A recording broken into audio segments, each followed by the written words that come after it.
La première tournée statutaire du préfet du département du Mono pour le compte de cette année s'est achevée ce vendredi 27 juin 2025 par l'étape de la commune de Komé. Cette tournée vise à échanger avec les élus communaux sur la gouvernance locale et à faire le point de la mobilisation des ressources propres.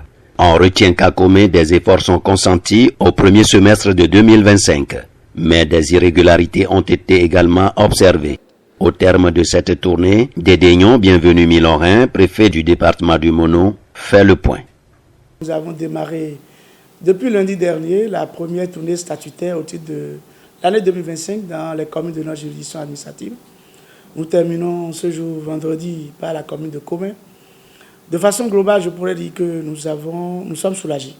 Soulagés parce que sur les 6 communes que nous avons dans notre juridiction, 5 ont pu montrer que nous avons bien fait de démultiplier cette tournée en mettant davantage de pression. Vous savez que depuis l'avènement de la réforme structurelle du secteur de la décentralisation, nous avons mis un point d'honneur sur la mobilisation des ressources propres comme un indicateur phare d'appréciation de cette réforme. Au terme de cette tournée, je suis heureux de dire qu'au titre des analyses comparatives qui nous ont été présentées dans toutes les communes, 5 communes sur 6 ont eu des progressions. C'est la preuve que nos efforts, les efforts conjugués de tous les acteurs de la mobilisation des ressources dans ces communes respectives ont payé. La seule faute que nous avons malheureusement notée, c'est à Komé, qui quand même devrait être une commune exemplaire, puisque cette commune a réussi à avoir le premier prix lors de notre première compétition. Nous n'avons pas manqué de rappeler la responsabilité des acteurs concernés sur la nécessité de ne pas tirer le département en arrière, parce que notre ambition, c'est qu'au classement national, les départements du Mono puissent s'aligner pour ne serait-ce que nous rendre hommage pour tout le sacrifice que nous consentons dans ce volet. Nous avons également placé cette tournée sur le sceau de la cohésion et de la pacification en période préélectorale. C'est la thématique principale autour de laquelle nous avons entretenu nos communautés pour leur rappeler que les élections s'approchent. Ce sont des moments de fête au cours desquels nous sommes appelés dans une ambiance festive à défendre nos chapelles respectives, mais dans le respect des prescriptions législatives en vigueur. À chaque étape, nous n'avons pas manqué donc d'attirer l'attention des maires, premiers responsables de la police administrative dans leur ressort territorial, mais également les autres acteurs, chefs d'arrondissement, chefs de culte, dignitaires, chefs de village, sur la nécessité de prôner la paix qui reste notre première richesse, sur la base de laquelle nous construisons pas à pas notre développement sous le leadership de son excellent le président Patrice Talon. Notre ambition, c'est qu'à l'évaluation nationale, toutes les communes du département du Mono puissent être alliées. Pourquoi premier, mais nous ne manquons pas de dire que nous avons également des communes qui ont été classées 114e. C'est également notre résultat. Ça nous rend peu fiers. Et c'est d'ailleurs pour ça que nous allons redoubler d'ardeur. Quant aux préoccupations des populations, aux doléances, nous les avons invités d'abord à mener le geste citoyen qui consiste donc à adhérer à la mobilisation des ressources propres.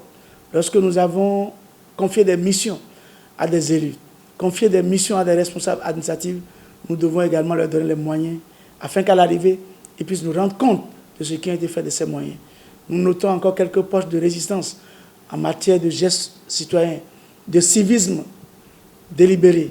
Alors nous avons profité de cette tournée pour sensibiliser tous les acteurs, notamment les chefs de village, dont l'implication reste encore faible au niveau de la chaîne de mobilisation des ressources, sur la nécessité qui leur est faite d'être des acteurs de premier rang, parce que la plupart des ressources sont accrochées dans leur village, dans nos contrées.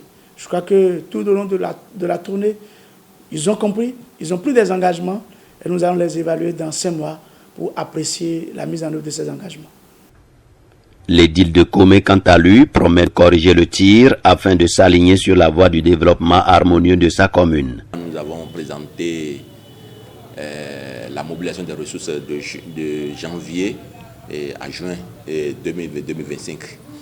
Vous savez, à un moment donné, on a constaté que le DAF n'a pas bien repris les chiffres. Donc, certainement, il était un peu pressé, il a oublié certains chiffres. Donc, le préfet l'a rappelé à l'ordre parce que la mobilisation doit être le leitmotiv de toute commune aujourd'hui dans le bon sens du développement.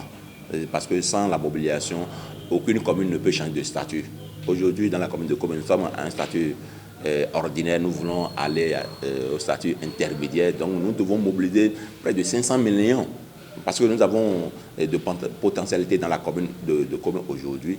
Donc il nous a donné des recommandations que nous devons tout faire pour mobiliser plus et être la première commune dans la commune de Comé. Donc devant lui, tous les conseillers communaux ont pris l'engagement de relever le défi, de se mettre dans la balance afin qu'à la fin de l'année, que la commune de Comé devienne première commune mobilisatrice de ressources dans tout le département, dans tout le Bénin. Les regards sont désormais tournés vers les 5 mois à venir pour évaluer la gestion des autorités municipales de la commune de Comé afin de constater si les objectifs sont atteints.